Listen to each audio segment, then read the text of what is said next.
Il n'y a pas eu de la part du gouvernement quand même un petit problème d'estimation au début du conflit? Est-ce qu'il n'y a pas sous-estimé l'ampleur du mouvement? Je pense que Yves Gégaud y est allé très rapidement. Très rapidement, les 131 mesures sur lesquelles l'État avait une influence, c'est-à-dire les prestations sociales, ont été négociées et réglées. Il en reste une, c'est la question des salaires.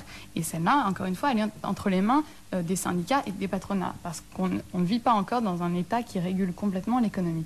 Alors ce qui est bizarre, c'est que quand il s'agit de baisser les prix d'un certain nombre de marchandises, notamment les prix de première nécessité, les pâtes, le lait, etc. Là, l'État a les moyens de le faire, on ne sait pas comment. Mais quand il s'agit de s'attaquer à la répartition des richesses, et Pierrick a raison de le dire, c'est qu'il y a une situation du fait de du manque de concurrence, certainement, mais aussi de la perpétuation. Vous reconnaissez qu'il y a besoin de la concurrence en Guadeloupe? Enfin, je suis pas...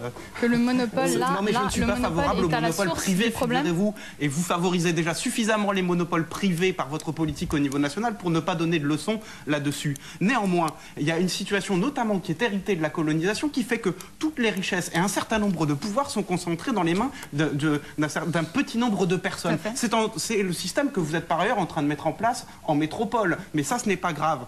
Nous en reparlerons certainement plus tard. Néanmoins, cette situation n'est pas tenable. Cette situation n'est pas tenable. Et les gens ne se mobilisent pas comme ils le font par plaisir. C'est parce qu'ils n'en peuvent plus. Et que c'est injuste et indigne d'une société d'avoir autant d'inégalités et d'injustices. C'est aussi simple que ça. Et l'État a des moyens d'agir. Je pense que ce qui manque là-dedans, c'est la volonté politique, tout simplement. Ce qui est bien, au moins, c'est qu'avec le discours communiste, c'est que le discours est toujours le même si les temps changent, mais au moins le discours ne change pas. Ça, au moins, la clarté.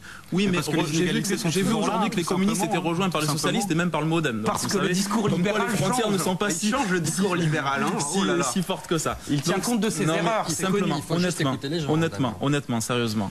Je pense quand même qu'il faut arrêter avec la... Je sais bien que vous voulez vous faire plaisir, que les Antilles, ça peut être un moment pour la lutte des classes, que ça peut être un moment pour une révolte sociale. Ça ne fait pas vraiment plaisir, vous avez envie et tout ça. Je crois qu'il faut quand même clarifier la situation. Quand tu me dis oui, on peut agir sur les prix et pas sur les salaires, mais oui. C'est ce qu'on appelle l'économie régulée de marché. Ça veut dire d'accord, donc on ne peut pas réguler les salaires, bien sûr, on peut réguler les prix. Bien sûr, on peut. Une autorité de concurrence, ça sert à quoi? Et cette situation-là, elle n'existe pas d'aujourd'hui. Cette situation-là, je pense que ce n'est pas un problème de droite-gauche. Cette situation-là, elle n'existe pas de 1 mois, de 2 mois. Cette situation, elle est inhérente, je dirais même, à ces pays-là parce qu'on a oublié à un moment donné, on a oublié de développer l'économie locale. On va tout de suite écouter le journal et on continue ce débat sur les salaires et sur les prix avec la réunion du 18 mars à l'Élysée notamment.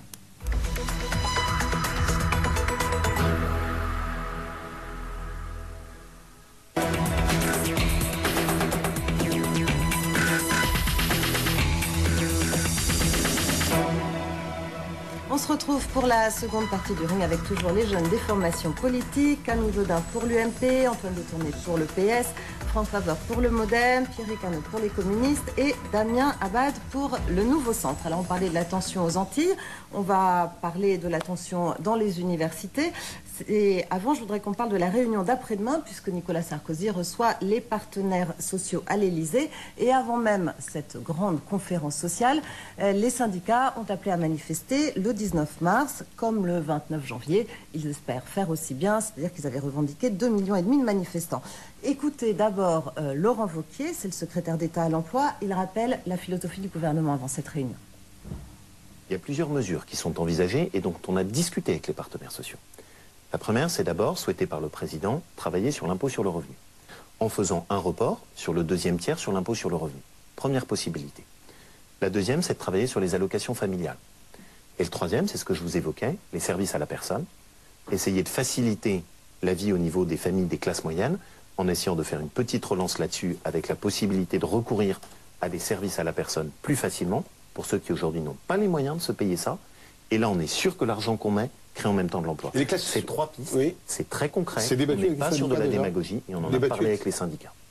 Alors, 3 pistes qui excluent, on l'a compris, la relance par la consommation, considérée comme inefficace par le gouvernement, qui a entendu qu'il faut à tout prix éviter le chômage massif.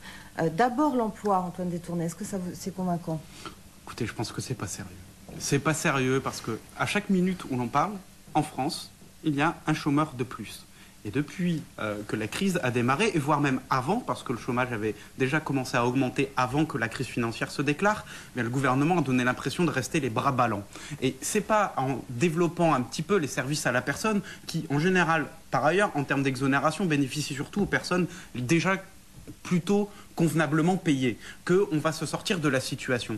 Aujourd'hui, on a des entreprises qui n'investissent pas, n'embauchent pas, voire licencient parce que leurs carnets de commandes sont vides. Et pourquoi leurs carnets de commandes sont vides? Parce qu'il y a un étranglement de la consommation. Aussi simplement que ça, il y a des salariés aujourd'hui dans ce pays qui n'arrivent plus à payer les traites de leur crédit, qui se retrouvent de manière exponentielle en commission de surendettement. Il y a des salariés qui voient leur salaire se baisser de 200-300 euros par mois et donc ne consomment plus. Et comment voulez-vous que dans ces conditions, des entreprises embauchent ou investissent? Ça n'est pas possible. Je pense que, certes, sur un plan de relance, il y a besoin d'un volet investissement, mais surtout, il y a besoin d'un volet consommation. En plus, je pense que les syndicats ont un rapport de force suffisamment fort suite aux manifestations du 29 janvier dernier et ont donc cette légitimité qui porte la parole au fond de l'ensemble des Français.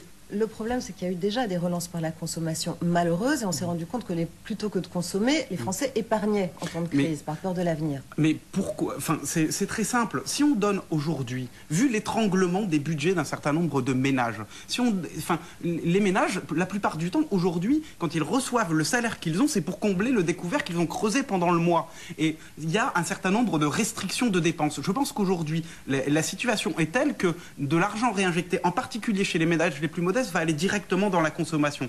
Alors après, on nous fera le procès de « ils vont aller acheter des marchandises étrangères ». Sauf que ce qui se passe, c'est que déjà, notre économie est faite essentiellement de services, donc consommés en France, et d'une part, et d'autre part, quand on achète des marchandises étrangères, il y a au moins les commerçants et les employés des commerces qui touchent de l'argent dessus. Donc c'est un faux débat que de dire que la relance par la consommation est forcément inefficace, parce que de fait, ça peut marcher, et c'est plutôt ce que font d'autres pays. Damien.